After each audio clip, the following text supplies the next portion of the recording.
Buenas noches con todos. Muchas gracias por conectarse de manera puntual. Por favor, les he dejado en el chat un link porque al final del webinar vamos a sortear dos botiquines de Pacífico especialmente diseñados para la atención del dengue. Tienen el link, por favor, solo lo vamos a sortear entre los asistentes, así que es muy importante que llenen sus datos eh, en el link que les he compartido en el chat. Siendo las 7 de la noche, damos inicio a nuestro webinar. Muy buenas noches con todos. Los saluda Natalie Mena, gerente comercial de Ramcor, y les damos la bienvenida a nuestro webinar Emergencia Sanitaria por Dengue, una respuesta desde mi empresa. El día de hoy nos acompaña el médico infectólogo Enrique Sumaeta, médico especialista en enfermedades infecciosas y tropicales, con pregrado en la Universidad Nacional de la Amazonía Peruana y la especialidad por la Universidad Peruana Cayetano Heredia en el Centro Médico Naval. Actualmente, médico asistente en el Servicio de Infectología del Hospital Nacional Arzobispo Loaiza. También nos acompaña el médico ocupacional Kevin Vigil Vega, médico cirujano titulado y habilitado con más de 10 años de experiencia profesional en el rubro de seguridad y salud en el trabajo, egresado de la maestría en seguridad y salud en el trabajo y prevención de riesgos laborales por la Universidad Politécnica de Cataluña, España. Es máster en medicina ocupacional y de medio ambiente por la Universidad Científica del Sur, Perú, y posgrado en auditoría médica basada en evidencia por la Universidad Peruana de Ciencias Aplicadas UPC Perú. La exposición del médico Sumaeta tendrá una duración de 40 minutos. Luego de ello tendremos un espacio de conversación y preguntas. Para finalizar, haremos un sorteo de 2 botiquines de emergencia sanitaria dengue de Pacífico Seguros. Para ello les comparto un link en el chat, ya que el sorteo se realizará solo entre los que se han conectado el día de hoy. Con esto damos inicio a nuestro webinar. Muchas gracias.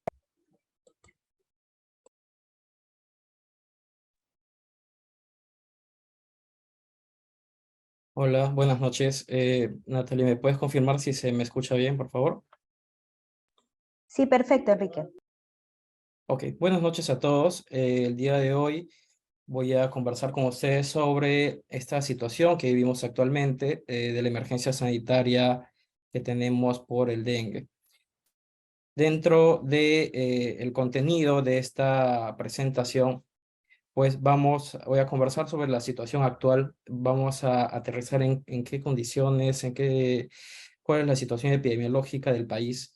Y es importante conocer algunos conceptos, ¿no? ¿Qué es el dengue? ¿Cómo se transmite? ¿Cuáles son las manifestaciones clínicas? ¿Y cuál sería el manejo desde un primer nivel, desde la parte más básica, la forma ambulatoria? Y lo más importante, la prevención.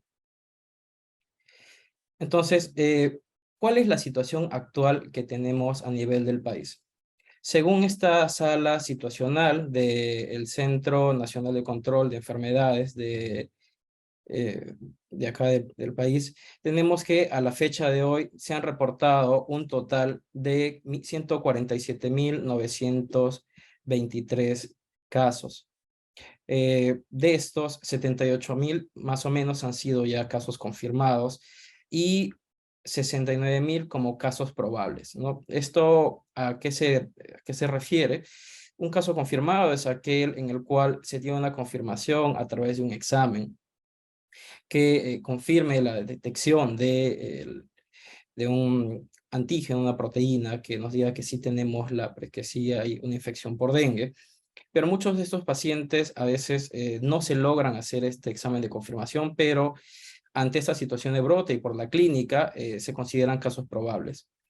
Hay más o menos más de 1.000 hospitalizaciones al día y hasta el momento se han reportado 188 fallecidos ya confirmados. Como podemos observar acá en el mapa, prácticamente casi todo el país tenemos presencia o se han reportado casos de dengue. Más en la zona nororiental tenemos la zona norte, que todos conocemos que hay cierto colapso de los hospitales.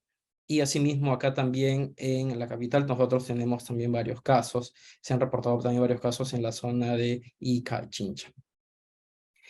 Tal como se puede observar, mayormente esta afección se ha encontrado en latitudes bajas, no habiendo mayores reportes en las zonas más altas, zonas de cordillera.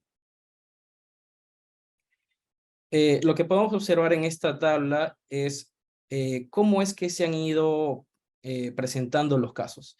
Podemos ver que durante muchos años no ha habido presencia de casos, o estos casos se han mantenido en cierto nivel, pero acá en el año 2023 la cantidad de casos se ha elevado en más de 3 veces el valor total de los últimos años, siendo una buena parte casos que todavía faltan confirmación, pero una parte que sí ya son confirmados. Asimismo, en este otro gráfico también podemos observar en la línea amarilla, la línea verde, en la parte de abajo, que nos indican cómo es que se habían presentado en las semanas epidemiológicas en los años, tanto en el 2020, 2021, 2022, los casos de dengue, pero observamos que en el 2023 tenemos este brote mayor, que es el motivo por el cual es importante que nosotros podamos reconocer y tener en cuenta cuáles son las manifestaciones de esta enfermedad y qué es lo que podríamos hacer para evitar enfermarnos. ¿Quiénes son aquellos que tienen mayor contagio? Vemos que la mayoría, bueno, son personas adultas, pero también hay personas adultas mayores, jóvenes, adolescentes, niños, ¿no? Según este reporte, un gran porcentaje es el sexo femenino y pocos son los del sexo masculino que han presentado la enfermedad. Entonces, ¿qué es el dengue? ¿No? Entonces se ha hablado de dengue durante todo este tiempo, que es una infección bacteriana, es un parásito, es un virus. Bueno, el dengue es una enfermedad viral. Es una enfermedad viral que es transmitida por la picadura de unos mosquitos hembra de la especie Aedes aegypti. Esta es una especie de zancudos que se caracteriza porque va a localizarse generalmente en zonas urbanas. Existen otras especies de Aedes que se presentan en zonas más de selva. Hay otras especies que se reportan también en África. Y lo que va a pasar es que este zancudo, que es un zancudo que tiene unas características en especial, como podemos observar en esta imagen, es un zancudo que tiene estas manchas blanquecinas en las patitas posteriores que nos ayuda a diferenciar de otros tipos de zancudos. Entonces, este virus, que es el virus del dengue, van a haber diferentes serotipos y diferentes genotipos. Esto de los serotipos y los genotipos es importante porque hay algunos que van a ser mucho más virulentos, es decir, que se van a presentar, que van a generar mayor infección que otros. Dentro de los serotipos tenemos un serotipo de dengue 1, un serotipo de dengue 2, de dengue 3, de dengue 4. Estos serotipos de dengue van a haber diferentes genotipos, como les había comentado, y esto por diferencias genéticas entre cada virus, que va a hacer que sean algunos más virulentos, que generen mayor infección, que generen mayor transmisión que otros. Entonces, en el último reporte del Instituto Nacional de Salud, se señala que en el país circulan 3 serotipos de dengue. Tenemos el serotipo 1, el serotipo 2 y el serotipo 3.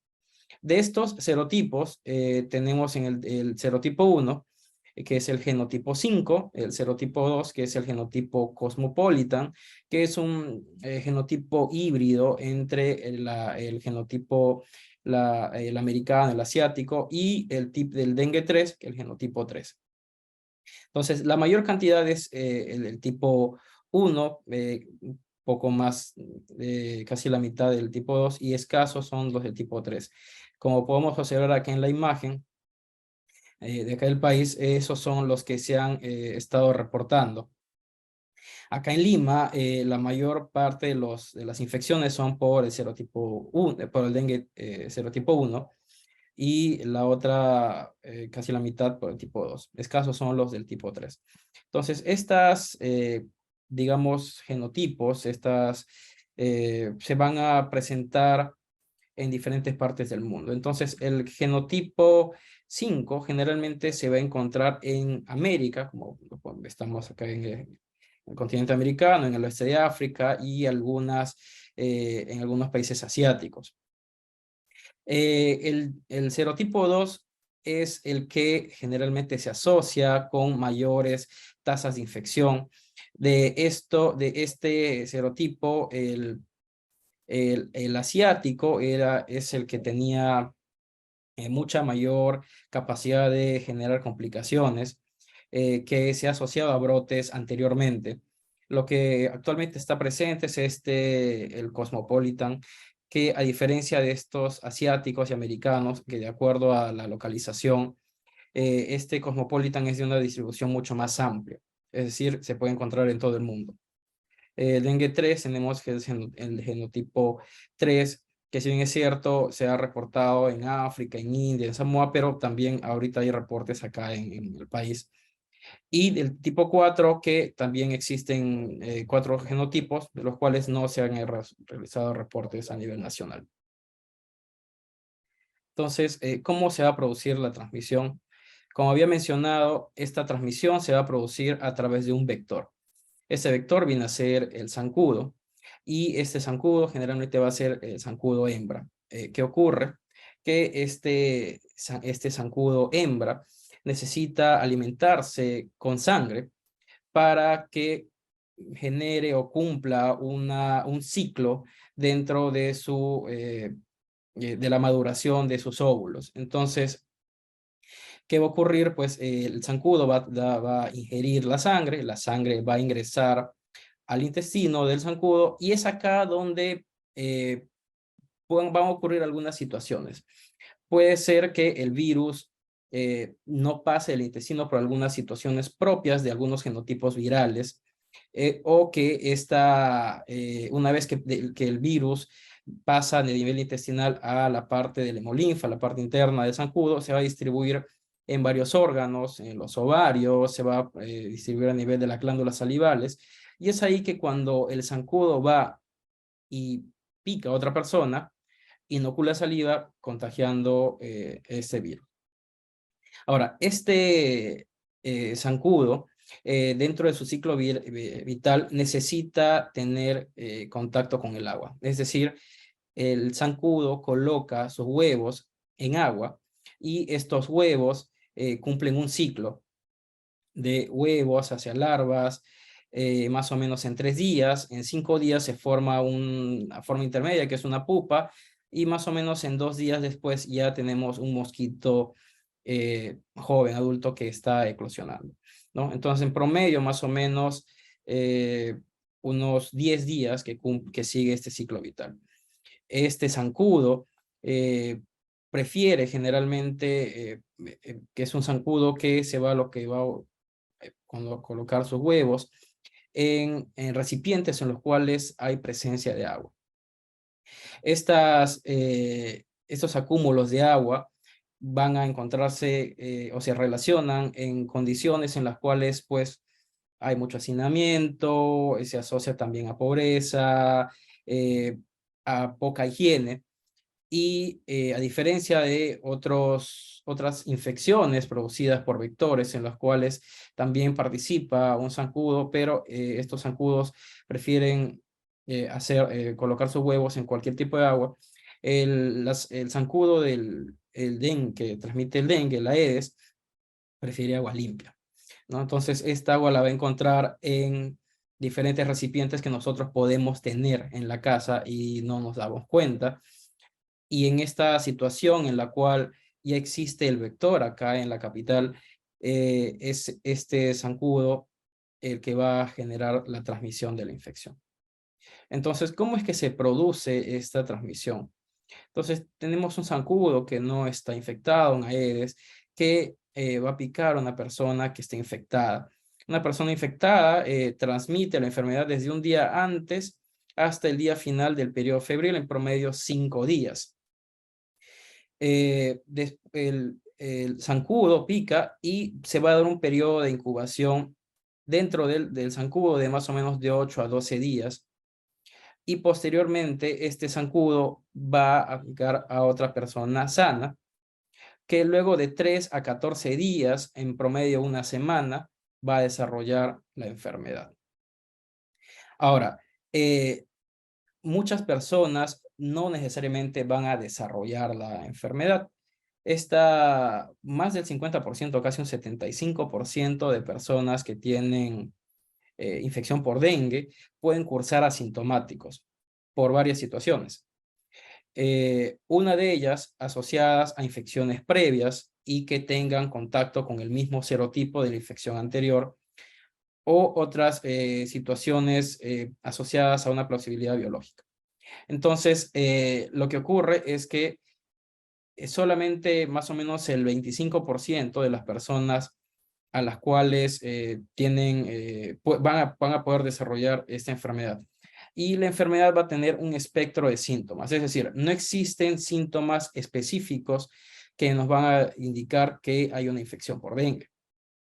Hay una serie de síntomas que hay que tenerlo en cuenta, más aún en condiciones en las cuales existe una situación de brote como estamos teniéndolo actualmente. Entonces, es importante que cuando comencemos a tener los síntomas, establezcamos una línea de tiempo de enfermedad. Esta línea de tiempo de los días de enfermedad es muy importante, tanto para el manejo clínico a nivel hospitalario, a nivel de los centros de salud, como que es importante también que todos conozcamos. La enfermedad en promedio tiene una duración de 7 días, pudiendo llegar hasta 8, 9, hasta 10 días con algo de síntomas. La mayoría de las infecciones virales tienen una duración corta, una duración de 7 días. Por ejemplo, los resfríos, bueno, la gripe, las infecciones virales que dan gripe también tienen una duración más o menos de ese tiempo. Entonces, ¿qué observamos acá? Vamos a ver que durante los primeros 3 días, incluso 4 días, vamos a tener presencia de fiebre. Esta fiebre va a ser una fiebre persistente que va a producir malestar, dolor de cabeza, dolor detrás de los ojos, dolor corporal, dolor de huesos, dolor muscular. Y posterior a estos 3, 4 días va a haber una disminución de la fiebre. Ahora, no porque ya disminuye la fiebre significa que la enfermedad ya ha pasado.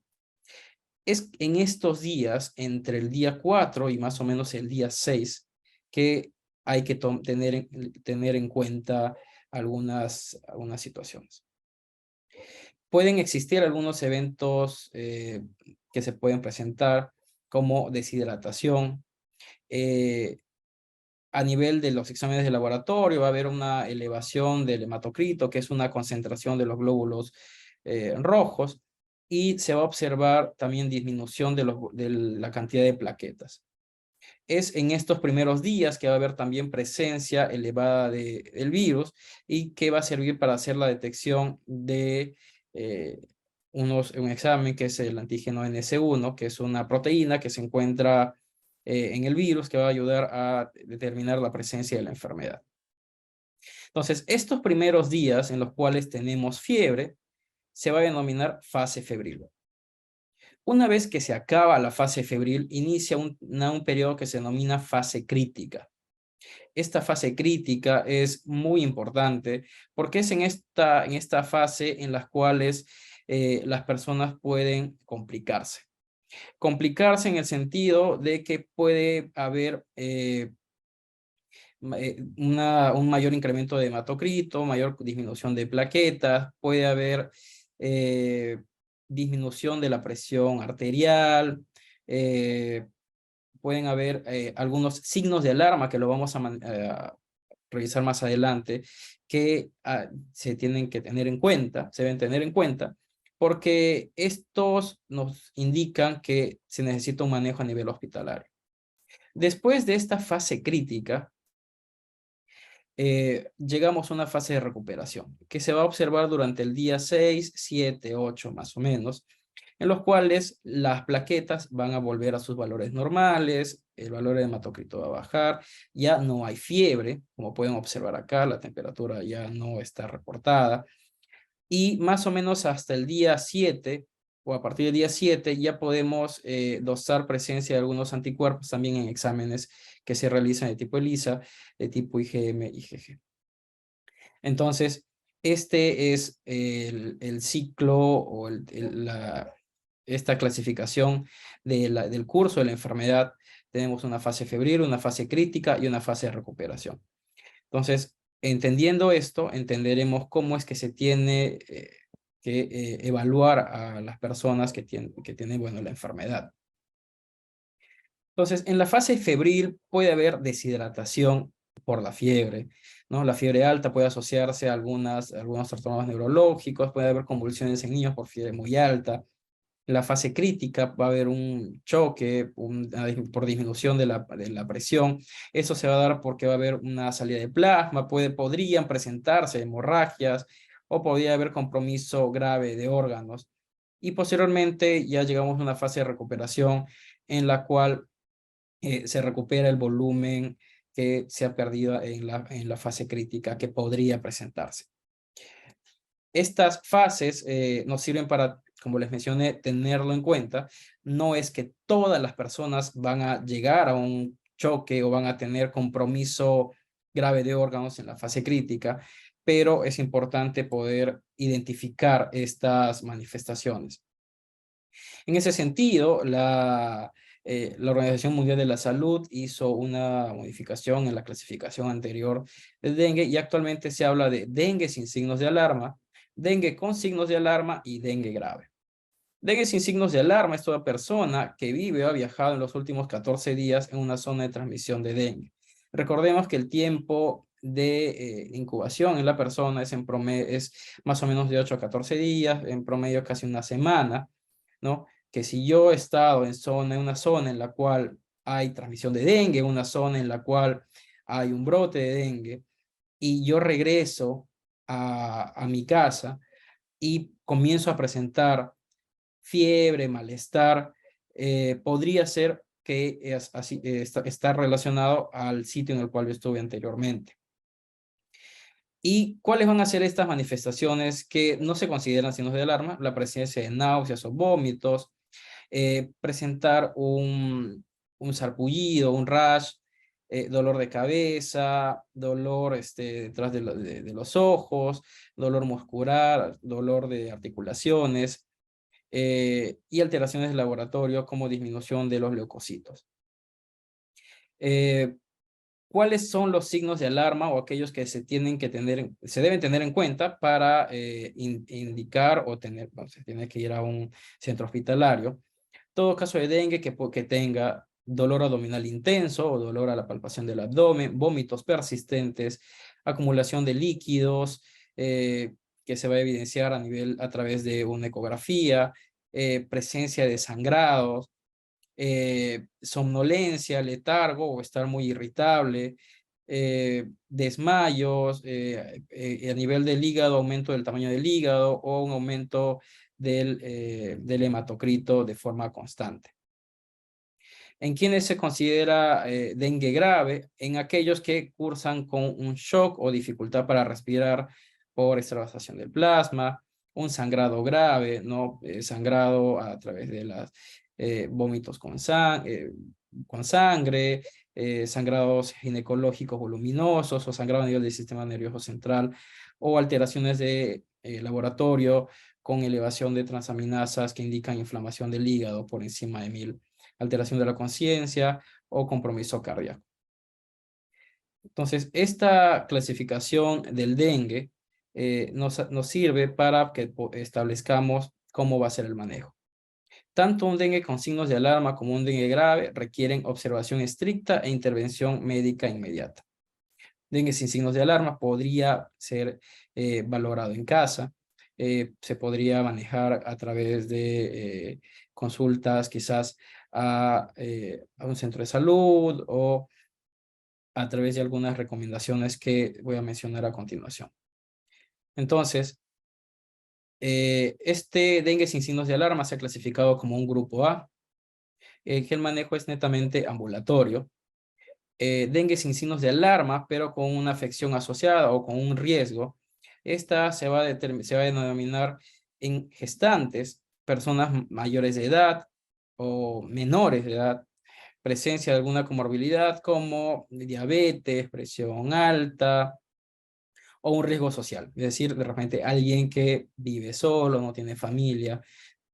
Y dengue con signos de alarma, que es el grupo B2, ambos requieren una unidad de internamiento, que generalmente son las unidades de vigilancia clínica, las cuales se observa a las personas durante este tiempo de enfermedad hasta que se resuelvan los síntomas. Y el dengue grave, cuando hay choque, estos sangrados, se maneja en una unidad de cuidados intensivos. Entonces, como parte del objetivo de esta presentación, es desde la casa o en el manejo ambulatorio a nivel de centro de salud, cómo es que se maneja un dengue sin signos de alarma. Estas personas con dengue sin signos de alarma van a tolerar volúmenes adecuados de líquidos por vía oral, o sea, no va a haber vómitos persistentes, pueden haber náuseas, orina por lo menos una vez cada 6 horas, no hay signos de alarma y no están generalmente en el día en que baja la fiebre, donde entramos a la fase crítica en la cual hay que observar si es que se presentaría algún signo de alarma. Y no tiene comorbilidades o no tiene riesgo social. Entonces, estas son personas que pueden ser tratadas ambulatoriamente y tienen que ser evaluados diariamente para determinar la progresión de enfermedad y aparición de signos de alarma. Por esa razón, como mencioné inicialmente, es importante que establezcamos cuándo es que ha comenzado todo el ciclo de enfermedad.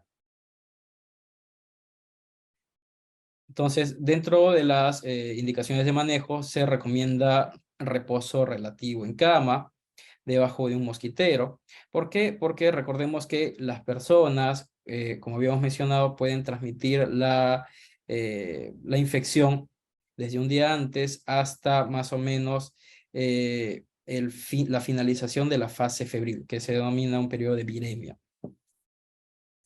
La dieta, pues una dieta normal, que se alimente normalmente, no hay una restricción en lo que respecta a alimentación. Se recomienda, eso sí, ingesta de líquidos abundantes por el riesgo de deshidratación asociada a la fiebre, 2 a 3 litros al día como mínimo. En el caso de adultos, ingerir líquidos abundantes, 2 litros o más al día, y que pueden ser sales de rehidratación oral, jugos de fruta, leche, agua de cebada y arroz. No necesariamente, no agua sola, ¿no? Pueden ser infusiones, puede ser limonada, pero no agua sola. En los niños, líquidos abundantes por vía oral, leche, jugos de frutas naturales, sueros orales, agua de cebada, arroz o agua de coco. El agua sola debe administrarse con precaución, ya que puede causar un desequilibrio hidroelectrolítico. En lo que respecta al manejo de la fiebre, el manejo de la fiebre se debe priorizar el uso de medios físicos para el control de la temperatura. Se puede utilizar baños con agua tibia, y netamente el uso de paracetamol condiciona la fiebre. En las personas adultas, de 500 miligramos a 1 gramo, una dosis máxima de 4 gramos por día, y en los niños de 10 a 15 miligramos por kilo por dosis, no más de 90 miligramos por kilo al día. Ahora, ¿qué es lo que se tiene que evitar? La automedicación. Entonces, la recomendación es el uso netamente de paracetamol para ayudar a disminuir la fiebre, evitar otros medicamentos como el uso de analgésicos, que no se tiene que administrar ni aspirina, ni antiinflamatorios no esteroideos como diclofenaco, naproxeno, ibuprofeno, ketorolaco, ketoprofeno, etc., por cualquier vía, sea intravenosa, intramuscular, oral, rectal, debido a que existe riesgo de sangrado gastrointestinal por la irritación que producen estos medicamentos a nivel del estómago. Y también que estos medicamentos pueden generar inflamación a nivel del hígado, elevando también estos valores de aminotransferasas. También se tiene que evitar el uso de antibióticos, ya que esta es una infección viral. Al ser una infección viral, los antibióticos no tienen ninguna acción y solo se tendrían que administrar bajo indicación médica en sospecha de alguna infección sobreagregada que justifique el uso de estos antibióticos. En el caso de pacientes y familiares, pues acudir a los controles según la evaluación médica, reconocer y vigilar la aparición de signos de alarma, como ya había mencionado, eliminar criaderos de mosquito en la casa y alrededores, vamos a hablar de prevención más adelante, colocar mallas en puertas y ventanas, no automedicarse y saber o comunicar si es que alguien en la familia tiene síntomas, ¿no? Si es que alguien está con síntomas, pues tiene que comunicar a sus otros familiares para que se tomen las precauciones del caso.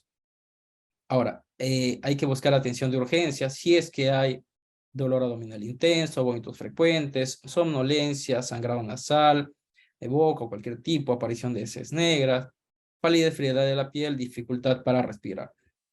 Entonces, todos estos están dentro de los signos de alarma que amerita manejo médico. Se tiene que, el manejo ambulatorio va a ser un manejo hasta 48 horas después que la persona ha dejado de hacer fiebre. Se tiene que vigilar los signos de alarma, medición de funciones vitales, incluyendo la presión arterial, y valorar la necesidad de exámenes de laboratorio por parte del médico en las evaluaciones que se realicen. ¿Hasta cuándo una persona está, digamos, puede estar considerada o cuándo se tiene que indicar el alta? Cuando exista ausencia de fiebre por 48 horas sin administración de medicamentos y mejoría del estado clínico con bienestar general o en apetito, orinar adecuadamente, no haber dificultad respiratoria y no haber sangrado. A nivel de laboratorio, elevación consecutiva de las plaquetas y normalización del hematocrito. Ahora, una parte muy importante con respecto al dengue viene a ser la prevención. La prevención va a estar enfocada en diferentes partes. Sabemos que, bueno, esta es una infección transmitida por un virus. Esta infección que es producida por el virus es transmitida por un zancudo que va a inocular el virus en una persona sana y la va a enfermar. Entonces, estas medidas van a estar dirigidas a todos estos ámbitos. Entonces, hay que prevenir las picaduras de los zancudos. ¿Cómo? Evitando la presencia de agua estancada que pueda servir para que los zancudos puedan colocar sus huevos, ¿no? Cilindros, barriles, baldes, bidones donde se almacena el agua, pues tienen que estar tapados. Los recipientes tienen que ser lavados con agua y cepillados con escobilla, porque a nivel de estudios, bueno, que se han realizado, estudios entomológicos de los zancudos, se ha encontrado de que muchas veces las larvas pueden entrar en una fase de momificación, pueden quedar en algunas grietas dentro de las bateas, los baldes, y si es que uno no los lava, cuando entra nuevamente en contacto con agua, pues esta larva vuelve a, digamos, salir de esta fase de hibernación, modificación y continuar su ciclo. Cambiar frecuentemente el agua del consumo de los animales, ¿no? Si se tiene animales de corral, los objetos que pueden acumular agua de lluvia tienen que ser vaciados, desechados. Se puede verter agua hirviendo en lugares de difícil acceso, porque esto también va a matar a los huevos. Mantener limpios los techos, canaletas, sacar todos aquellos elementos que pueden servir para acúmulos de agua en los techos, desechar la basura alrededor de la vivienda, apoyar en actividades de control, no botar el herbicida. Bueno, en lo que hace el personal de salud es que en estos brotes es que acuden a las casas y se colocan larvicidas en sitios en los cuales hay acúmulo de agua, pues se recomienda no botar este larvicida y reemplazar con arena húmeda o tierra el agua de floreros, jarrones y recipientes. Entonces, estos van a ser estos criaderos, ¿no? Y como lo ha estado señalando con el ministerio, pues se tiene que lavar y escobillar los envases, tapar herméticamente, eliminar estos sitios en los cuales puede haber colección de agua. Se han encontrado larvas en diferentes sitios, acá en el espacio de las llantas, incluso en sitios en los cuales hay brotes o son zonas endémicas de dengue. Se han encontrado larvas en los posaplatos, en los cuales uno coloca sus platos después de lavarlos. Ahí se acumula agua y pues no lo toma en cuenta y hasta ahí pueden haber larvas. Entonces hay que tapar los recipientes y eliminar todo aquel sitio en el cual pueda haber acúmulo de agua para evitar la presencia del mosquito. También se pueden prevenir las picaduras usando repelentes. Estos repelentes son repelentes que han sido registrados por la Agencia de Protección Ambiental, que pueden tener picaridina, pueden tener aceite de eucalipto o alguno de estos otros componentes. Y se tiene que utilizar según las instrucciones que vienen en cada repelente. El uso de mosquiteros también es importante. Recordar que hay que hacer un uso adecuado del mosquitero. No es que simplemente el mosquitero es una tela que se pone encima y que solamente por ponerlo encima y va a cumplir su función. No, se tiene que ajustar debajo del colchón para evitar que pasen los mosquitos. Los mosquitos, no porque ven un mosquitero no se van a acercar. Lo que va a hacer el mosquitero es estas mallas para evitar que el mosquito ingrese, pero muchas veces el mosquito puede estar pegado en estas mallas y si uno tiene contacto con eso, pues el mosquito puede picar. En el caso de la cuna, pues se ajusta la malla por encima de la cuna, por debajo del colchón. Se tiene que dejar un mosquitero muy bien fijo, tirante, para evitar de que se enrede en las camas. Se puede amarrar los lados de mosquiteros en la zona donde duerme el bebé. Ver que si es que se han utilizado mosquiteros anteriormente, que estos pues no tengan agujeros, ¿no? Porque puede ser que se hayan maltratado y se hayan roto y por ahí va a entrar el zancudo. No duerma directamente contra el mosquitero, como les había mencionado, porque el mosquito puede estar acá y simplemente uno se pega al mosquitero y el mosquito ya nos pica. Dentro de las estrategias de prevención también existen, se habla de vacunas.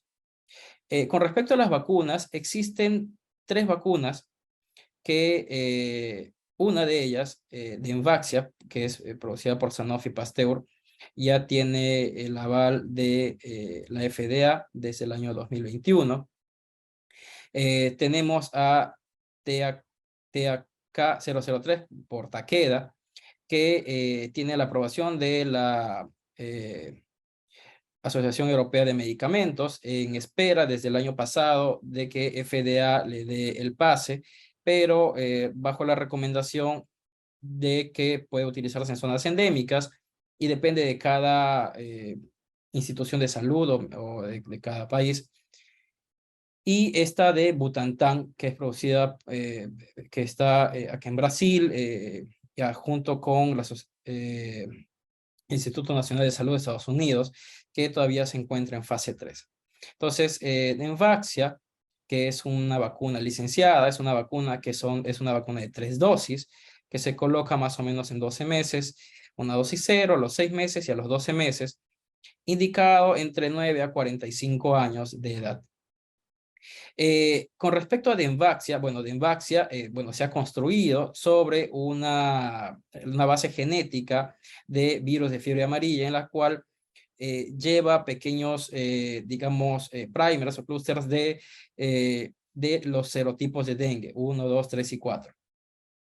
Con respecto a Dengvaxia, esta vacuna tiene ciertos requerimientos para la colocación. Pues requiere que esta persona haya tenido dengue anteriormente para cumplir con su función. En el caso de Takeda no tenemos este requerimiento. Takeda es una vacuna de 2 dosis que se coloca en 3 meses y que inicialmente, se ha dado el estudio entre 4 y 16 años, pero la solicitud por FDA es desde los 4 hasta los 60 años. Esta vacuna de Takeda es una vacuna que se ha construido en base a genes de serotipo 2, en los cuales van primers o clústeres o los otros serotipos. Y la de Butantan, que es una dosis única, que todavía se encuentra en fase 3, en la cual hay una combinación de diferentes bases genéticas de los diferentes serotipos. Entonces, con respecto a la eficacia de estas vacunas, de Envaxia tiene una eficacia total del 65.6%. En aquellos seropositivos, o sea, aquellos que ya han tenido la infección, llega a una eficacia de 81.9%, y en aquellos que no han tenido, un 52.5%. El detalle con Envaxia es que hubieron eventos en los cuales aquellos que no tuvieron una infección por dengue anteriormente desarrollaron dentro de enfermedad grave y requirieron hospitalización. Por eso es que se requiere, o dentro de los requerimientos para la colocación de Envaxia, es que la persona debería haber tenido ya una infección por dengue anteriormente. Dentro de la eficacia por serotipo, 67%, en aquellos que ya han tenido la infección para dengue, 67% de efectividad para dengue 1, 67% para dengue 2, 80% para dengue 3 y 89% para dengue 4. En la vacuna de Takeda, que es una vacuna que se ha hecho un seguimiento por 3 años, ¿no? Su eficacia total es de 62%. Se puede utilizar tanto en personas seropositivas o en personas seronegativas. O sea, si han tenido o no han tenido la infección, no hay ningún problema. No se han reportado eventos como infección grave o requerimiento de hospitalización. Y tenemos eficacia sobre los 4 serotipos, más aún sobre el dengue 2, que es aquel que nosotros observamos que tenemos bastantes de estos pacientes, según el reporte del INS, y son los genotipos del dengue 2 los que son mucho más infecciosos, mucho más virulentos. Y la vacuna de Butantan, que tiene una eficacia total de 79.6%, se puede utilizar tanto en personas que han tenido la infección como en aquellas que no la han tenido, y todavía está en estudios, ¿no? Hasta el momento se encontró una eficacia para dengue 1 de 89.5% y para dengue 2 de 69.6%. Entonces, el estudio de vacunas es un estudio que requiere de muchos años para ver que no hayan efectos adversos. Hasta el momento tenemos pues que Demaxia ya ha sido aprobado por FDA. Takeda aún no ha sido aprobado por FDA, ha sido aprobado por EMA dentro de las indicaciones que puede utilizarse en países en los cuales hay brotes o alta endemicidad de dengue. A nivel dentro de la región, a nivel de América Latina, en Argentina también ya se ha dado la aprobación para el ingreso de Takeda como parte de la prevención de la vacunación, ¿no? La diferencia es que en Demaxia, si bien es cierto, tenemos una eficacia elevada, pero en aquellos que ya han tenido la infección. Mientras que la de Takeda y la de Butantan no requiere que uno haya tenido la infección para cumplir con su labor. Muchas gracias. Entonces, creo que podemos conversar si tienen algunas dudas, algunas preguntas. Gracias, doctor Enrique. La verdad es que tenemos un montón de dudas. Nos han hecho llegar por el chat y por el QIA de acá del Zoom varias preguntas. Así que, y los invito a quienes puedan tener otras preguntas para que las vayan poniendo en el chat. Creo que Natalie nos va a comentar un par de minutos, un par de indicaciones, y luego arrancamos con las preguntas que las voy ordenando. Muchas gracias, Enrique. Muchas gracias, Kevin. Sí, para comentarles un par de temitas mientras nos van dejando sus preguntas. Recuerden que tienen el espacio de QIA habilitado. Lo primero que quería comentarles es que les he compartido en el chat un link para que puedan participar del sorteo. Lo comparto nuevamente para los que acaban de conectarse. por favor llenan ese link para que puedan participar del sorteo de 2 botiquines de emergencia dengue que nos ha facilitado Pacífico Seguros. Entonces, para que nos conozcan un poquito a los 3 que estamos involucrados en este webinar, les comparto un video de Pacífico primero.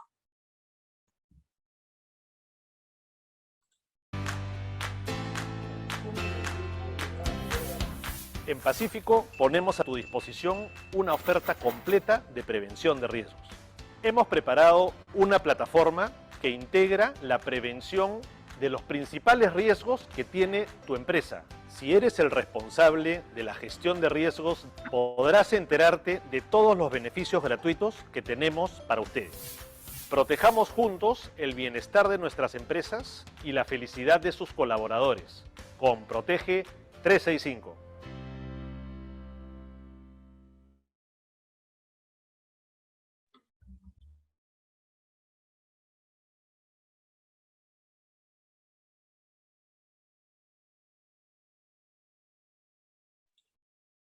Ahora les quiero compartir brevemente una promoción que tenemos por parte de Ramcorp para un curso que comienza el siguiente martes. Son 3 sesiones, ergonomía para no ergónomos, y hemos preparado un precio especial exclusivo para los que se están conectando el día de hoy. De todos modos, el día de mañana les estamos mandando la información a cada uno por WhatsApp.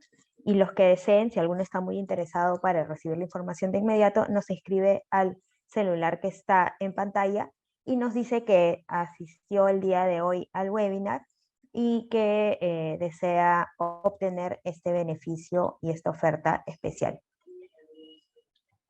Y para finalizar, un video muy cortito de Pulso, para que conozcan también, los conozcan a ellos.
Muchas gracias, Natalie.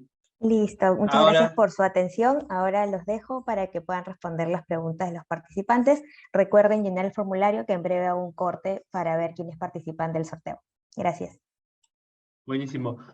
Bien, Enrique, varias preguntas y te las voy planteando, he tratado de ordenarlas un poco.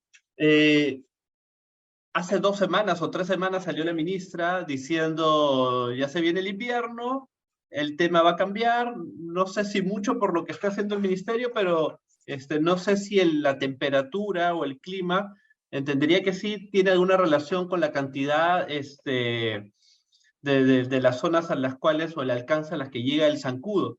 Y antes de que me responda eso, y ahora con todo lo que se viene y que se está hablando de que se viene un fenómeno del Niño y se viene bastante más fuerte de lo que se pensaba esperar, entonces, ¿qué proyecciones tenemos en que la situación de dengue vaya a desaparecer o calmará un momento y volverá con más fuerza? En tu experiencia, ¿qué opinas sobre esto? Bueno, ok. Bueno, con respecto a lo de las lluvias, tal como había mencionado, la zancuda, bueno, el zancudo necesita la presencia de agua para que coloque sus huevos. Entonces, estas lluvias va a hacer de que haya acúmulos de agua en diferentes zonas en las casas, y es ahí donde uno tiene que estar atento y sacar todas aquellas digamos, aquellos inservibles o aquellos elementos que puedan servir para acúmulos de agua como tal, ¿no?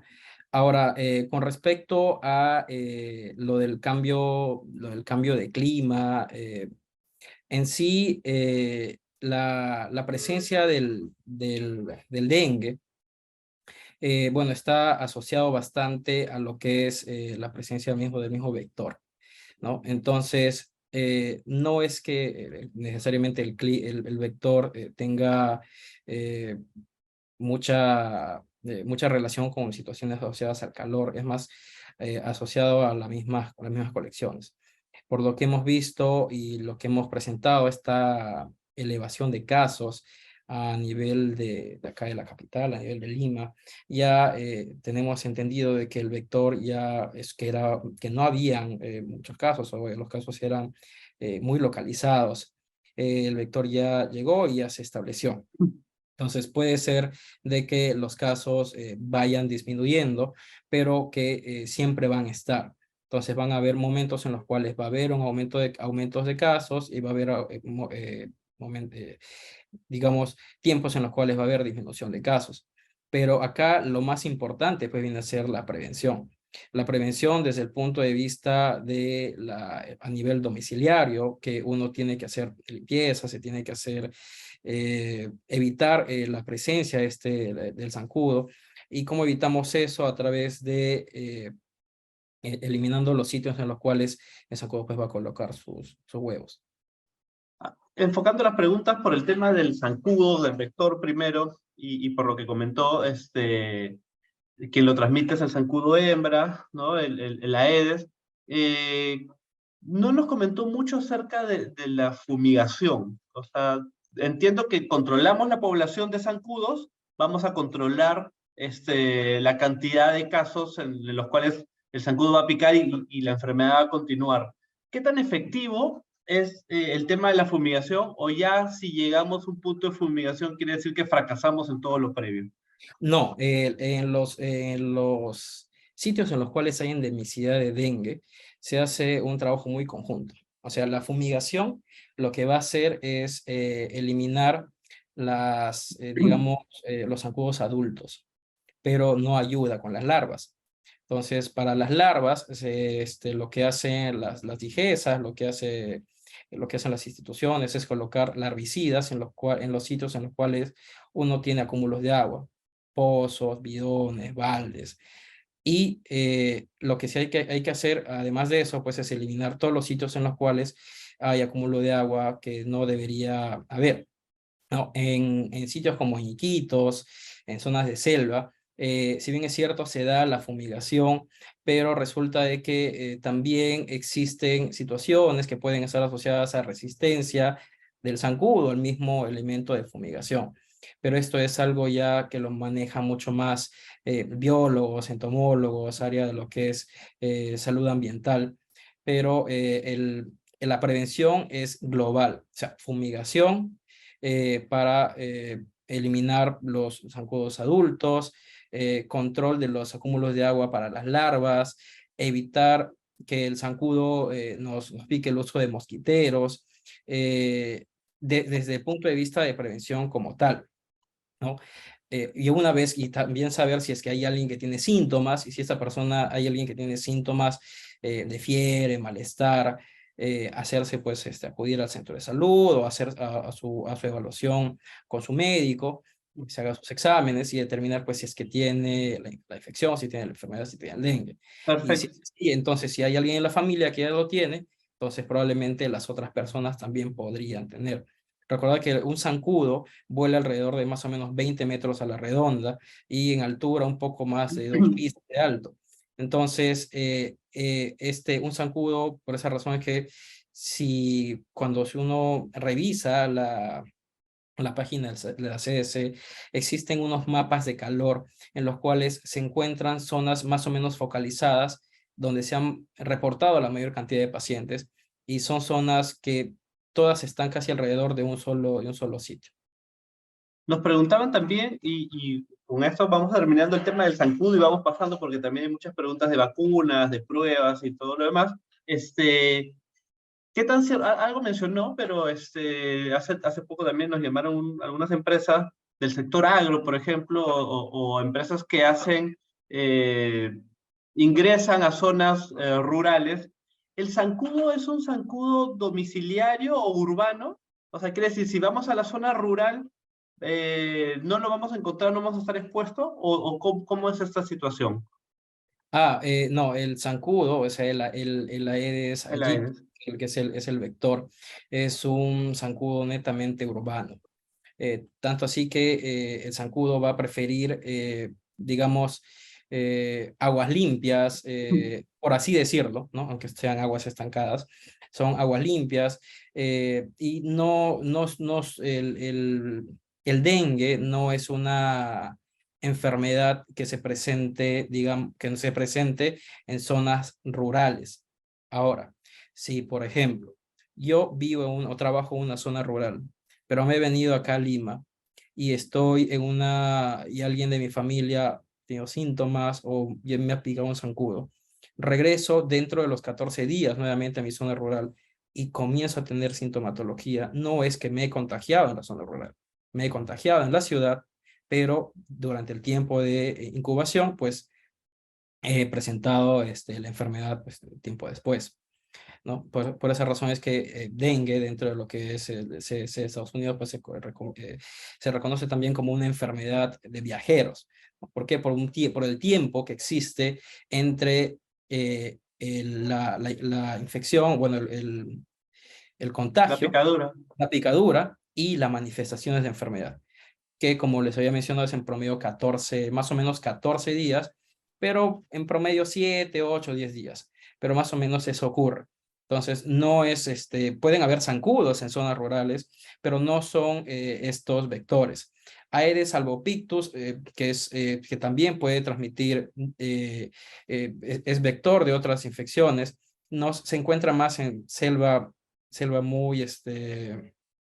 muy profunda, y otros tipos de Aedes que se han reportado pues en África, ¿no?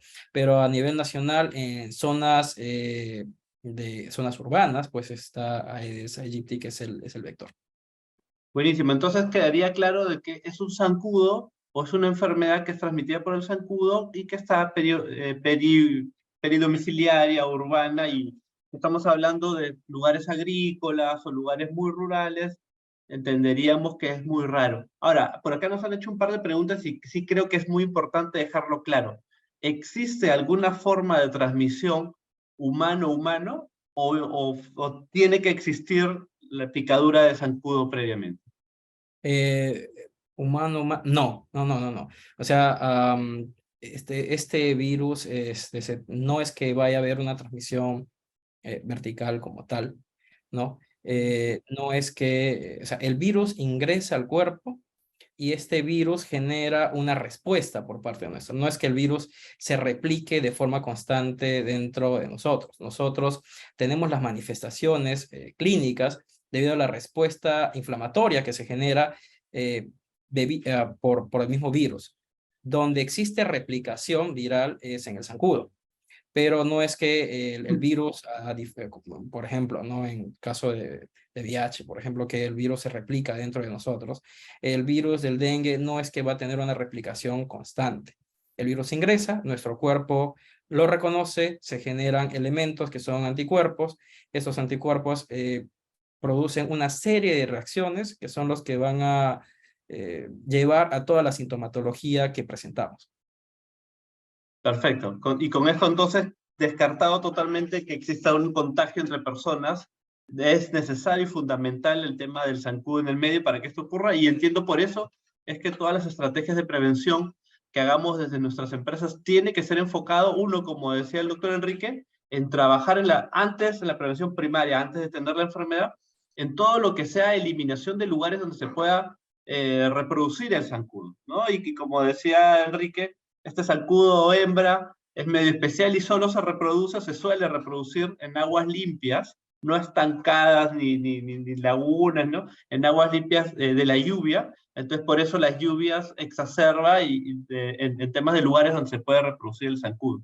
Ahora, hace la última actualización, Enrique, de la ley 31246, que es una actualización de la ley de seguridad y salud en el trabajo, nos da obligaciones como médicos ocupacionales y para gestores de las empresas, en que cuando estamos en una emergencia sanitaria, como la estamos hoy por hoy, que salió el 25 de mayo por 120 días y en 222 distritos del Perú, nos da básicamente dos obligaciones. Uno, de que las empresas tienen que hacer la vigilancia e inteligencia sanitaria, y si es que para esto, y así lo dice la ley, es necesario utilizar pruebas que sean avaladas por el Ministerio de Salud, debemos de usarlas. Entonces todo el mundo, ¿no? Entra en pánico y comienza a tener un poco de fiebre, comienza a tener algunos signos y síntomas, y al toque van a hacerse pruebas para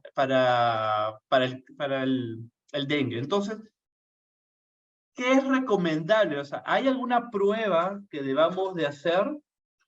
Y si es que esta prueba que mencionaste, ¿dónde está? Bueno, la NS1, ¿en qué momento de la clínica deberíamos de hacerlo? ¿No? ¿O qué nos recomiendas tú respecto al tema de las pruebas para digamos, tener un caso confirmado? Ok, bueno, lo que ocurre es que recordemos cuando estamos en una condición de brote, ¿no? Entonces, en esa condición de brote, ya también les mencioné que la sintomatología es muy variada. Esta infección se puede confundir con muchas otras infecciones, pero en esta situación de brote, lo que se recomienda, bueno, hay dos pruebas en específico. Uno es el antígeno NS1, que es uno de los tantos antígenos que produce el virus, que se va a producir y se va a detectar durante la época de viremia. ¿En cuánto tiempo? Más o menos durante los días de fiebre, que se recomienda tomar dentro de los primeros 5 o 6 días de la enfermedad, y vamos a tener una prueba de NS1 positivo. Esto me confirma la infección. Ahora, también se recomienda realización de pruebas de ELISA para detección de anticuerpos, tanto de IgM como IgG. Tener un resultado de IgM nos indica que la persona probablemente ya tiene más de 6 días, una semana de haberse infectado. Y si sale una prueba de IgG, esa persona ya tuvo dengue anteriormente. No es Entonces, específico nos hablaste del DEN1 al DEN4. no, Esta prueba no nos dice no, cuál de estos serotipos sería, ¿verdad? Claro, claro, los estudios para serotipos son estudios moleculares que hace el ministerio para establecer presencia de serotipos y genotipos en específico, más que todo para tener un conocimiento de cuáles son los que están rondando actualmente. Pero las pruebas, lo que nos ayuda a determinar el diagnóstico es el antígeno NS1 que se toma durante los primeros días, y se podrían solicitar ELISA de tipo IgM, IgG, para saber si es que ha tenido la infección o dentro de la última semana, ¿no? Pero acá la prueba NS1 es aquella que nos puede ayudar a confirmar el diagnóstico. Ahora, Ahora, estamos en pleno brote, como tú lo decías, y así como cuando estábamos en COVID, que teníamos hasta 100 días de COVID con virus no identificado, entiendo que existe también un diagnóstico epidemiológico, ¿no? Entonces, ¿cuáles serían los claro, criterios para decir esta persona tiene un diagnóstico epidemiológico y realmente no vale mucho la pena hacerse la prueba? Igual lo tengo que manejar como un caso sospechoso de dengue. ya, para comenzar, el hecho de tener un familiar o alguien cercano que tenga dengue. Dos, el haber estado en una zona de brote. Por ejemplo, si alguien viene de Piura y comienza a presentar fiebre, dolor de cabeza, yo le pido exámenes, tiene dolor abdominal, de repente por ahí tiene sangrado de encías, y viene después de 3 días de estar con paracetamol y comienza a tener sangrado en encías o epistaxis, o sangrado por la nariz. Entonces, yo tengo que atar cabos. O sea, si viene de una zona en la cual hay una harta cantidad de casos, entonces, y he estado en los últimos 14 días, por eso está el tiempo de 14, en los últimos 14 días, eso se diagnostica como un dengue probable, ¿no? Y se confirma a través de las pruebas que ya mencionamos.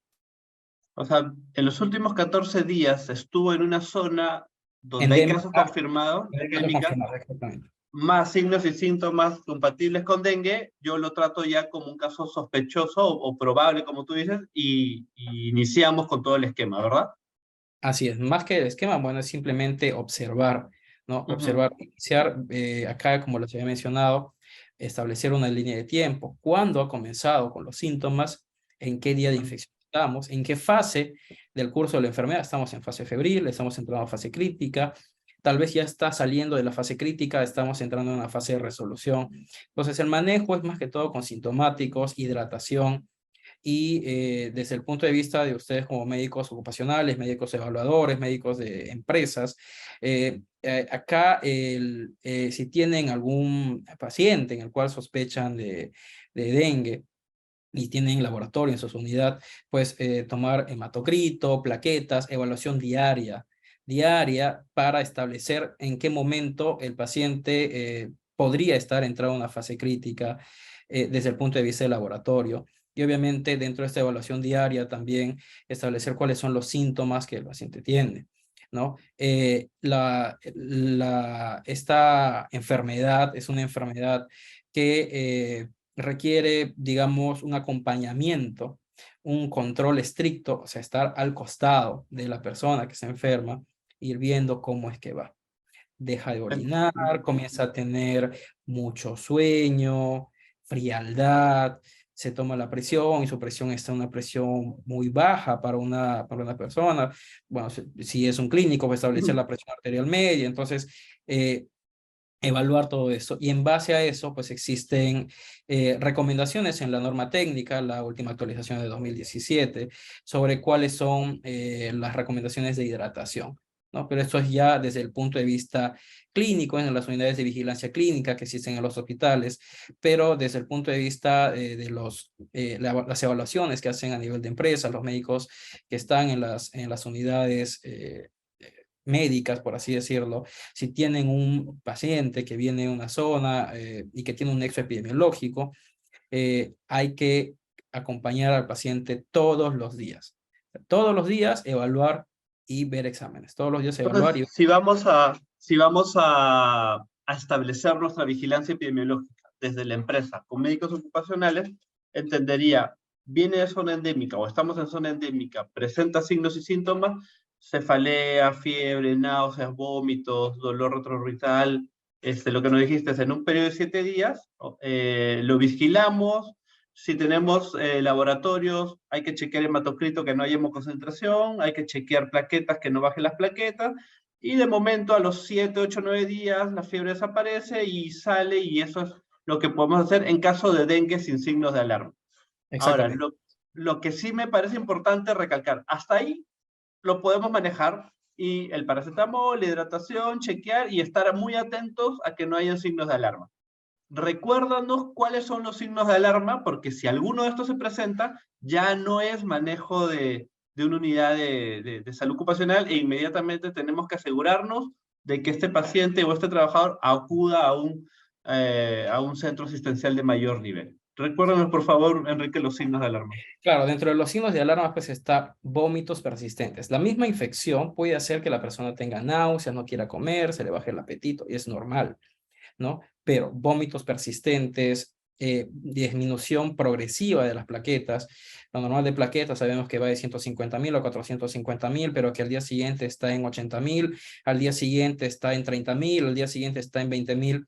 Eso se tiene que hacer, o tendría que estar en una unidad de vigilancia clínica para observar en cómo es que va, ¿no? La presencia de algún sangrado que pueda presentarse. ¿Qué más? Hepatomegalia también que pueda tener el paciente. Bueno, eso es más que todo dentro de la evaluación que se podría establecer, ¿no? Dolor abdominal también, que es un dolor abdominal intenso, continuo, y este dolor abdominal se explica por la extravasación que existe a nivel abdominal, que va a generar una inflamación a nivel del epíplon, y eso va a conducir a un dolor abdominal que puede confundirse con un dolor abdominal quirúrgico, pero no lo es. O Entonces, sea, dolor abdominal intenso, vómitos persistentes, signos neurológicos sangrados, signos de alarma positivo, y ya eso tenemos que escalarlo a un siguiente nivel, ¿verdad? Así es. Ahora, igual, ¿qué otros que requieren así tenerlos dentro de vigilancia constante? Aquellos pacientes, bueno, aquellas personas pues que se encuentran dentro de la categoría B1, que es gestantes, niños, adultos mayores, diabéticos, hipertensos, Uf, que sí se no. tienen que evaluar. Justo para eso iba, así como hablábamos de las personas vulnerables o de los grupos vulnerables en COVID, ¿quiénes serían los vulnerables que tenga síntomas y esté dentro del parámetro de dengue sin signos de alarma, igual los tengo que derivar? Ahí, por favor, recuérdanos lo que nos No, estabas no es que, diciendo. no, claro, no es que los tengas que derivar en específico. O Ok, sea, la recomendación es vigilancia estricta. Es decir, una cosa es que tú tengas un trabajador que lo vas a citar diariamente al consultorio, vas a ver sus exámenes y continúa con, digamos, su reposo en su unidad, no sé. Y otra cosa es que en tu área de observación tengas a alguien, digamos, en observación constante, ¿no? Este grupo de personas que son, como te mencioné, gestantes, niños, adultos mayores y personas con situaciones, comorbilidades, como diabetes, presión alta, aquellos que tienen alguna enfermedad reumatológica, son ellos que hay que observarlos de forma mucho más cercana, ¿no? No es que vas a tener este paciente, lo vas a derivar a un centro hospitalario, ¿no? A menos que en tu unidad médica no tengas área de observación. Porque si en tu unidad médica no tienes área de observación, alguien que haga guardias, alguien que esté ahí 24/7, entonces sí tendrías que llevarlo, mandarlo a otro lado, según normativa, ok, ¿no? y según lo que nos consultan también es, así como se habla y disculpa que haga mucho la comparativa con el COVID, pero lo tenemos muy presente, así como el COVID, existe el COVID crónico y deja secuelas, ¿el dengue deja algún tipo de secuela? No, no, Ninguna. existe. No, no, no, no. Dengue no produce secuelas a diferencia de chikungunya, que puede producir artritis de forma, digamos, modificaciones articulares, artralgias. Dengue no. Dengue es una enfermedad que dura 7 días. En estos 7 días hay una fase crítica en la cual hay que parar las orejas, hay que estar atento, hay que ver que el paciente no se complique. Pasan los 7 días y se acabó el asunto. No, no hay una situación más allá de eso, ¿no? Perfecto. Entonces, Y también comentabas, y también varias personas han hecho consultas sobre esto, es si a alguien ya le dio el dengue con exactamente el mismo serotipo, ¿no? Le dio, no sé, DEN1 y le vuelve a aplicar el DEN1, hablabas de que puede cursar de manera sintomática. Sin embargo, si un zancudo que no tiene el virus lo pica, ese zancudo se contagia y al tiempo el zancudo puede picar a otras personas sanas. ¿Existe algún número como para tener una idea de qué porcentaje estamos hablando de asintomáticos? claro, así es. Los artículos, bueno, los reportes hablan, Ujú. bueno, esta enfermedad tiene un espectro muy variable. Más o menos el 75% de las personas que tienen infección por dengue pueden cursar asintomáticas. Un 25% va a presentar síntomas. Entonces, esto de ser asintomático se ha asociado a la presencia de estos serotipos. Por eso acá la importancia de los serotipos. Cuando una persona tiene contacto con un serotipo, se genera una respuesta de anticuerpos de tipo homotípico. Es decir, que el cuerpo como que reconoce este mismo serotipo y la siguiente vez que ingresa, pues no hay mayor respuesta. O puede ser algo muy leve, pero también es de tipo heterotípico para otros tipos de dengue. Es decir, si yo tuve un serotipo, ponte el 1, y me viene un serotipo 2, la respuesta puede ser un poco mayor. Y va a depender también del genotipo en especial, ¿no? Hay genotipos que son mucho más agresivos, como los genotipos asiáticos, que ahorita, bueno, no tenemos un genotipo cosmopolitan, que es el que se ha encontrado. Pero es esta situación. No todas las personas van a tener. Ahora, efectivamente, puede ser que yo esté asintomático, viene un zancudo, me pica y lleva ese virus a otra persona y la otra persona sí podría desarrollar. Eso no significa que a todas las personas se va a hacer exámenes, ¿no? Entonces, ¿por qué? Porque sería un uso, digamos, exagerado de las pruebas.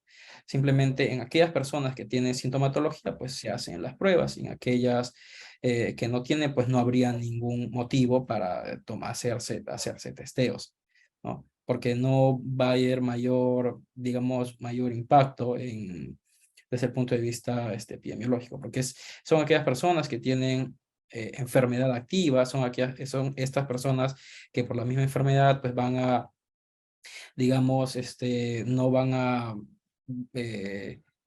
laborar algunos por las molestias, qué sé yo, ¿no? Entonces eso va a depender de la evaluación en sí. ¿Y existe alguna condición, no sé si vendría a ser lo mismo que mencionabas como grupo de riesgo, pero alguna situación de salud que si el mismo dengue, el mismo zancudo te pica a ti, a mí o a otras personas, en que en algunas tengan más posibilidad de hacer dengue con signos de alarma que en otras no? No, o sea, no hay una, o sea, como le he mencionado, la forma de presentación es muy variable. Ujú. Y va a depender en mucho del mismo serotipo en sí, ¿no? Entonces, Hay algunos serotipo, serotipos que son más agresivos que otros. claro, el del serotipo 2 es es un poco más agresivo que el serotipo Ujú. 1. Y del serotipo 2, la variante asiática más que la americana, ¿no? Ujú. Entonces, son ellos los que van a tener algunas manifestaciones. Es igual que hay muchos que terminando todo el tiempo de enfermedad van a presentar un rash. Y el rash significa ya salida de todo. Pero este rash no significa que la enfermedad persista, ¿no? Igual hay que establecer el tiempo de enfermedad. O sea, contemos cuántos días desde que comenzaron los síntomas. Entonces, los médicos evaluadores ocupacionales, médicos de unidades, tienen que establecer líneas de tiempo en sus historias clínicas para determinar en qué momento de la enfermedad están. Y en base a eso, evaluar si es que el paciente, cómo es que evoluciona, si presenta o no presenta signos de alarma, más que todo en la fase crítica. Y más allá de los 7, 8 días, sin fiebre, sin molestias, ya simplemente alta y se Otra acabó. pregunta que también se repite mucho es, ¿qué tan cierto es de que cada vez que te vuelve a dar dengue, cada vez puede ser peor? Recordemos, bueno, son 4 serotipos. Tenemos Ujú. rondando en el país 3. Bueno, va a depender, como te he explicado anteriormente, del serotipo en sí. Y no es que generalmente se asocia el serotipo 2 con otros serotipos más que el serotipo 1, que podrían aumentar el riesgo de tener manifestaciones, digamos, manifestaciones de gravedad. Puede ser que exista alguna condición propia en algunas personas que no se ha señalado en específico, que podría hacer de que la evolución sea diferente. Pero tampoco es que vamos a tener o sea, más de 4 serotipos. O sea, acá tenemos 3. No sé cuántas veces podría darle dengue a una persona. Puede En darle. teoría 4. En teoría, bueno, el dengue 4 no se ha reportado, en teoría Ujú. podrían ser 1, 2, 3 veces, ¿no? Pero acá lo más importante es evitar que el zancudo esté en la casa. Y Ok. esto a través de las medidas que ya se han comentado. También nos preguntan mucho qué podemos hacer desde las empresas, ¿no? Hablamos de eliminar toda posibilidad de lugares donde se pueda estancar el agua, ¿no? Respecto al tema de las obligaciones que nos dan respecto a la última actualización de la Ley de Seguridad y Salud del Trabajo, hacer la vigilancia epidemiológica con nuestros equipos de salud ocupacional, con lo que tú decías, la línea de tiempo, identificación de casos tempranos, capacitación a los trabajadores para que estas medidas de prevención no solo sean alrededor de la empresa, sino involucremos a todas nuestras familias y a todas Exactamente. las familias trabajadoras.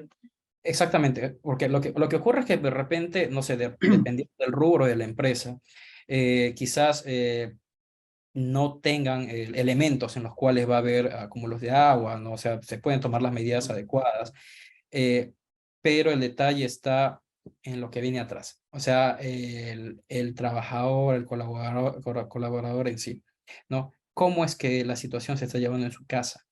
¿No? Entonces, y ahí es muy importante esto de la recolección de inservibles, eliminar todo aquello en lo cual puede haber acúmulo de agua, ¿no? A nivel de empresa, pues, se toman las medidas, como lo habías mencionado, de gestión, de limpieza, eliminar todo aquello, esos acúmulos de agua a nivel de la empresa, pero veamos qué es lo que viene atrás, ¿no? Entonces, Y la así capacidad. como, y así como cuando utilizamos un bloqueador solar, que hay ciertas condiciones técnicas para decir, este sí me va a proteger y este no tanto, ¿existen condiciones para yo decir, o qué tan efectivo tú ves el tema del uso del repelente? Mira, en la página del CDC de Estados Unidos está recomendado también lo del uso del repelente y existen, como lo he mencionado acá en la presentación, algunos elementos en especial que deberían contener los repelentes para que se utilicen, ¿no? Y lo que va a hacer el repelente, pues, es generar una capa con un elemento químico que va a hacer que el zancudo, pues, no se acerque y por lo tanto pues no pique, ¿no? Entonces, y el uso del repelente pues también, tampoco es que me voy a bañar con el repelente, hay indicaciones que van a venir en cada repelente. Ahorita he visto diferentes tipos de repelente en los supermercados, en las farmacias, y de repente ahorita van a quizás subir de precio, ni idea, pero el uso de repelente sí podría recomendarse, ¿no? Obviamente que habría que ver pues la presencia de zancudos en la casa, ¿no? Perfecto. Y saber si es que hay alguien que tiene la enfermedad de repente en el barrio, ¿no? Acá hay una pregunta bastante interesante. Lo que usted comentó en la charla del uso del paracetamol máximo 4 gramos diarios, y es lo que dice nuestra guía nacional. Sin embargo, la OPS recomienda el uso de metamisol vía oral. ¿Qué opina usted de eso? Bueno, lo que pasa es que, bueno, la OPS tiene esa recomendación del metamisol que no está dentro de la guía, que probablemente ya se actualice. Entonces, si nos ceñimos a lo que dice la guía, eh, es solamente el uso de paracetamol y medios físicos. Recordemos que el metamisol puede tener algunos efectos secundarios, por los cuales inicialmente no se había indicado en la guía. Puede generar disminución de la presión si es que se utiliza de forma intramuscular. Si bien es cierto, la fiebre a veces es muy intensa, pero o sea, si nos ceñimos a lo que dice la norma técnica al momento no lo señala. Probablemente se actualice, podría utilizarse, pero en el manejo de los pacientes que yo tengo en el hospital, no hemos requerido uso de metamisol, en ninguno, ni por vía Ok. oral ni intramuscular. Solamente paracetamol y medios físicos, nada más. Perfecto. Y volviendo al tema de los EPPs, entonces solo estaríamos hablando de todo lo que es repelentes y, bueno, el mosquitero con las características que nos indicó en las diapositivas, ¿verdad?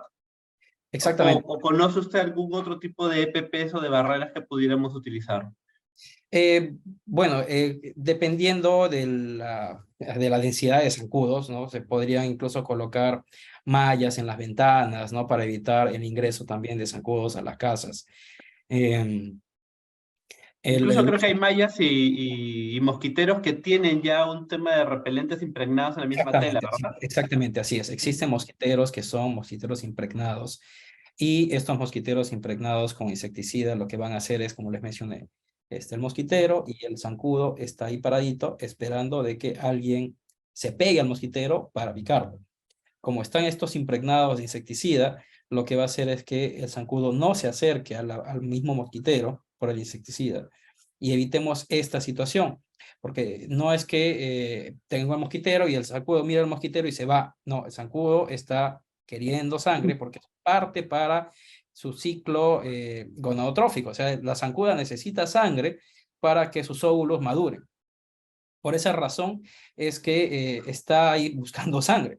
Entonces, esa es una de las razones por las cuales se recomienda pues, el uso de mosquiteros en casa y el uso adecuado. No solamente es colgarlo encima, sino es que meterlo por debajo del colchón, ponerlo unas pitas, estirarlo, porque también no se nos va a enredar encima, o sea, hay que tenerlo templado.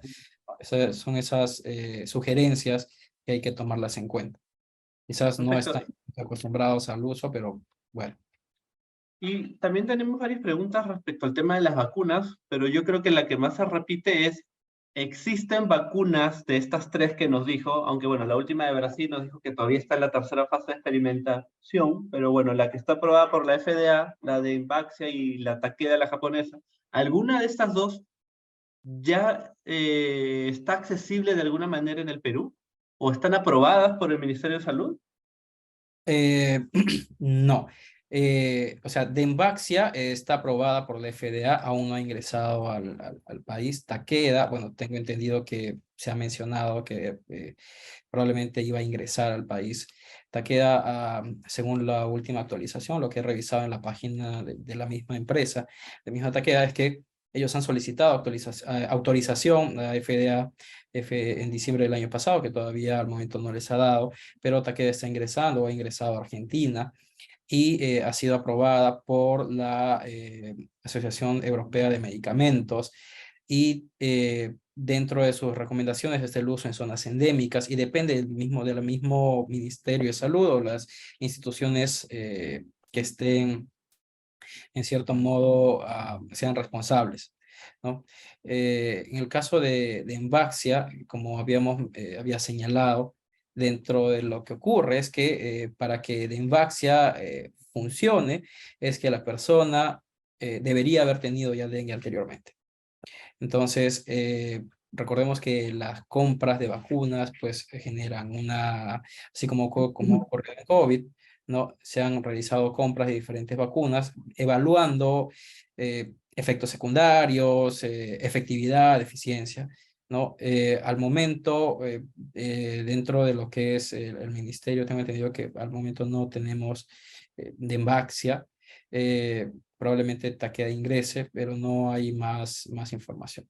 O sea, de momento digamos que no tenemos esa herramienta de prevención disponible en el Perú. No, o sea, Demaxia, como les mencioné, salió hace un par de años, en el 2021, pero había esa situación de que se recomienda que la persona haya tenido la infección. Entonces, ¿cómo yo voy a prevenir si yo quiero dar a todo el mundo sin Claro. necesidad de que haya tenido la infección? Eso significaría que incluso lo que se recomienda para usar Demaxia es hacerse una prueba para dengue y ver si es que se ha tenido. Si es que Un se ha tenido, IgG, IgM, pero un IgG sería, ¿no? exactamente. Si es que se ha tenido, pues no hay ningún problema. Si no ha tenido, hay el riesgo de que esta vacuna sea como una prima infección y cuando se dé una segunda infección, esta segunda infección termina en dengue grave o Claro. con signo de alarma y con necesidad de hospitalización. Por esa razón es que inicialmente no se consideró la adquisición, la compra de Demaxia. Claro, porque si la prueba de la vacuna es como una nueva infección y sabemos que si es que te da un serotipo distinto, la posibilidad de que sea un dengue grave o con signo de alarma es peor, entonces sería medio contraproducente y más aún si soy una población vulnerable de las que tú mencionaste. Entonces, está complicada esta situación, ¿verdad? No. Dime. Esperamos, bueno, tener algunas noticias nuevas por parte del ministerio.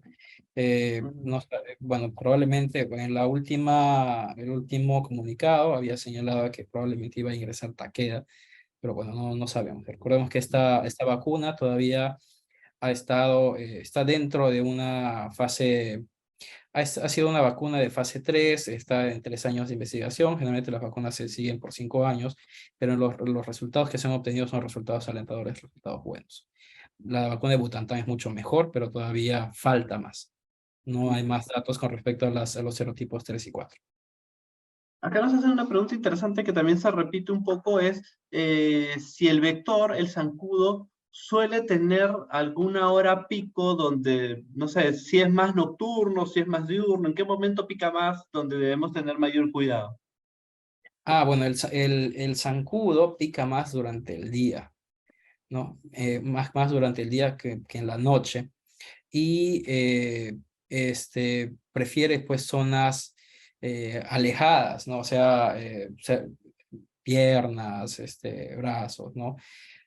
Y generalmente lo vamos a ver por ahí rondando queriendo picar. O sea, si estamos, digamos, almorzando, puede ser que el zancudo esté por debajo picando si no nos damos cuenta. Hasta que ya, bueno, sentimos el efecto de la picadura.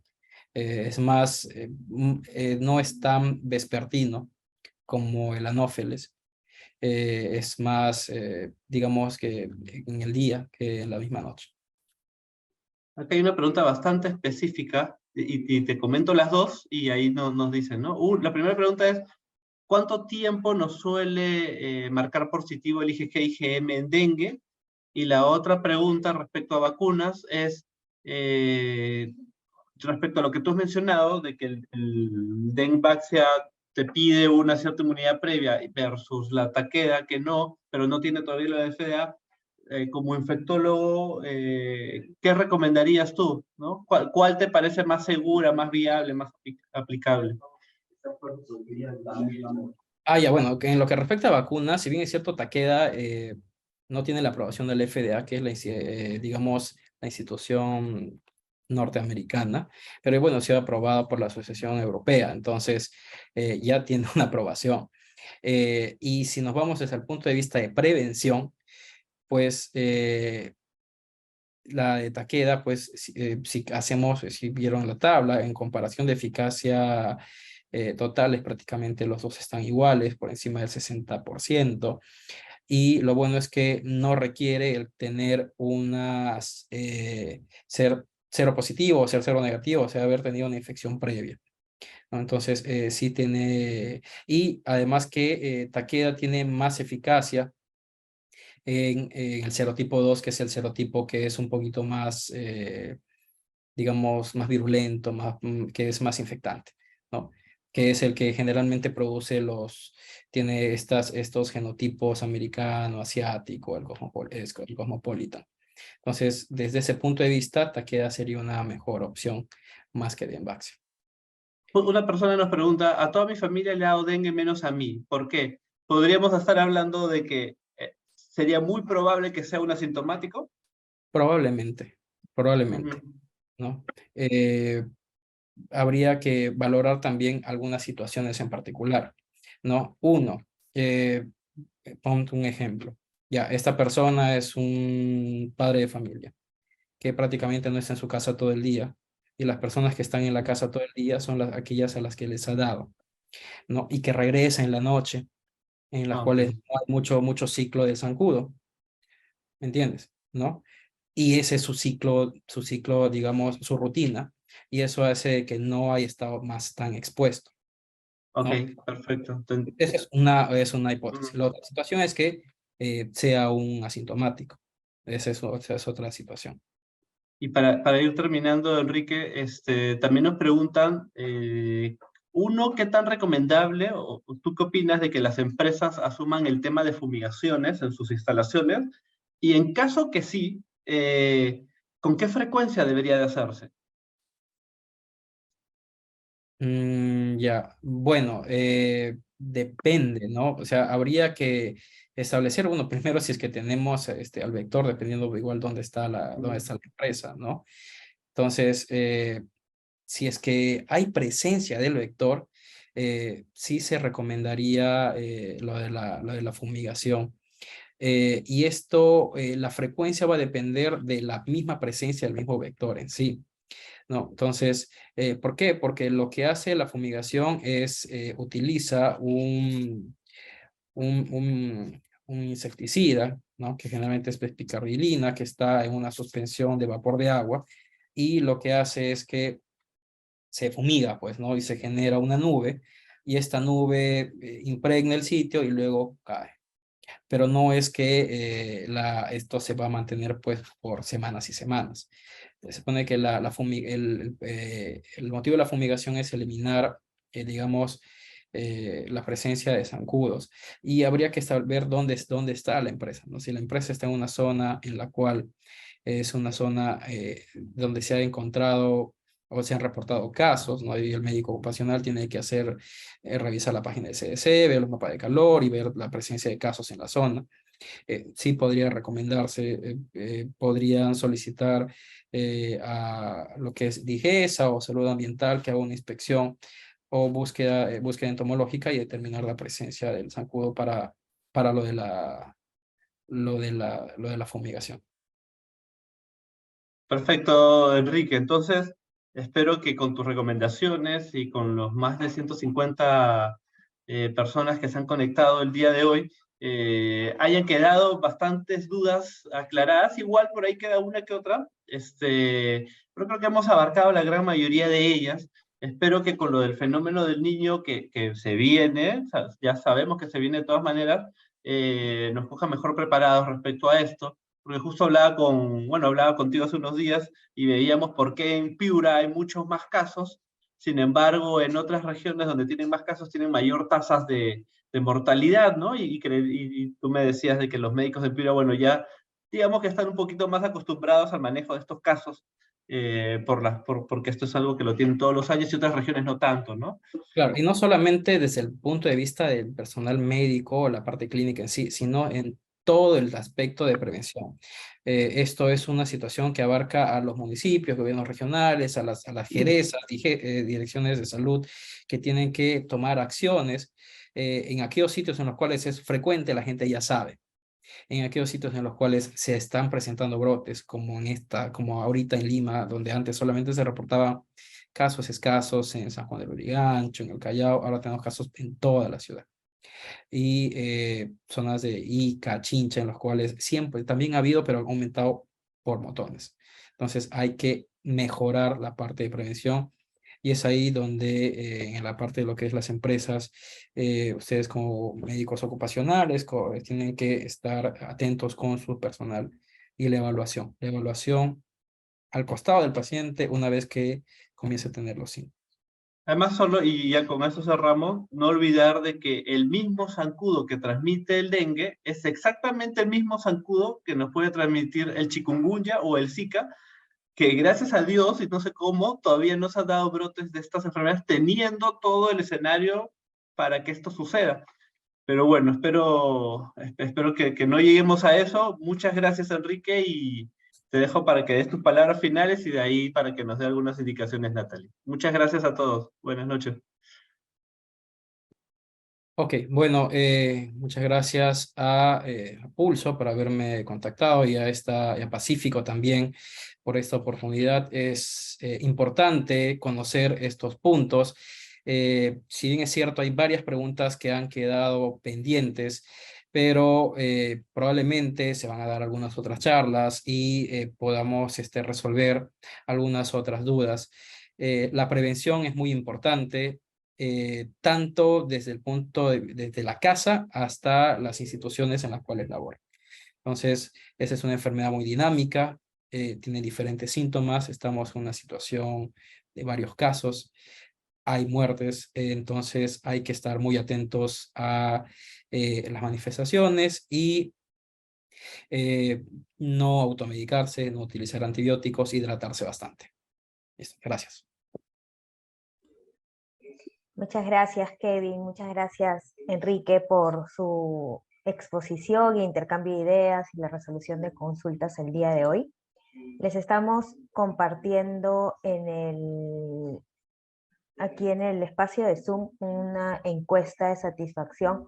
Por favor, son solo 3 preguntas que nos ayudan a nosotros a saber en qué aspectos podemos mejorar y qué otros temas pueden ser relevantes para ustedes. Por favor, mientras les están llenando, les comento que los certificados los van a poder descargar en 2 días, en 48 horas exactamente, desde la plataforma de Protege 365 o desde un link que les voy a volver a compartir, donde habrá una carpeta habilitada con todos los certificados. ¿Okay? Entonces ya los que tienen su usuario en Protege 365 pueden acceder mediante esa vía o guardar este link para que puedan acceder en 48 horas a sus certificados. Entonces pasamos, antes de cerrar, al sorteo. Ya tengo todos los que se inscribieron.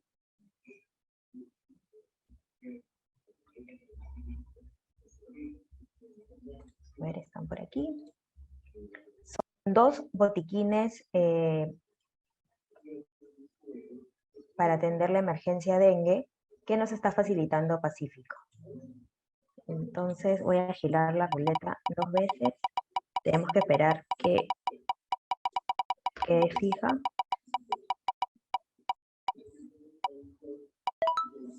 Felicidades a Susan Mesa Echevarría.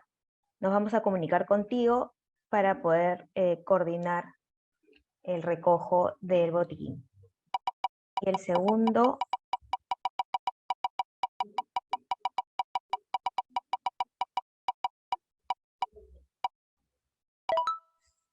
es para Jonathan Yarleque Medina.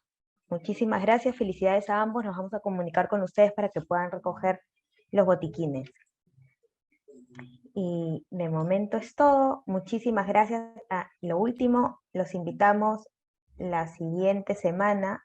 Vamos a ver el tema de tuberculosis. Uy, se me cambió la pantalla. Vamos a ver el tema de tuberculosis el próximo miércoles a la misma hora con el doctor John Astete. Ya están inscritos todos ustedes, solo es un recordatorio, les van a llegar mensajes recordatorios, y si conocen a alguien que le pueda interesar, compartan las publicaciones que vamos a hacer en estos días para que seamos más los que aprovechemos este beneficio. Para terminar, agradecer a Ramcor, a Pacífico, a Pulso y a Protege 365 por estos eventos, y nos vemos el próximo miércoles. Muchas gracias a todos.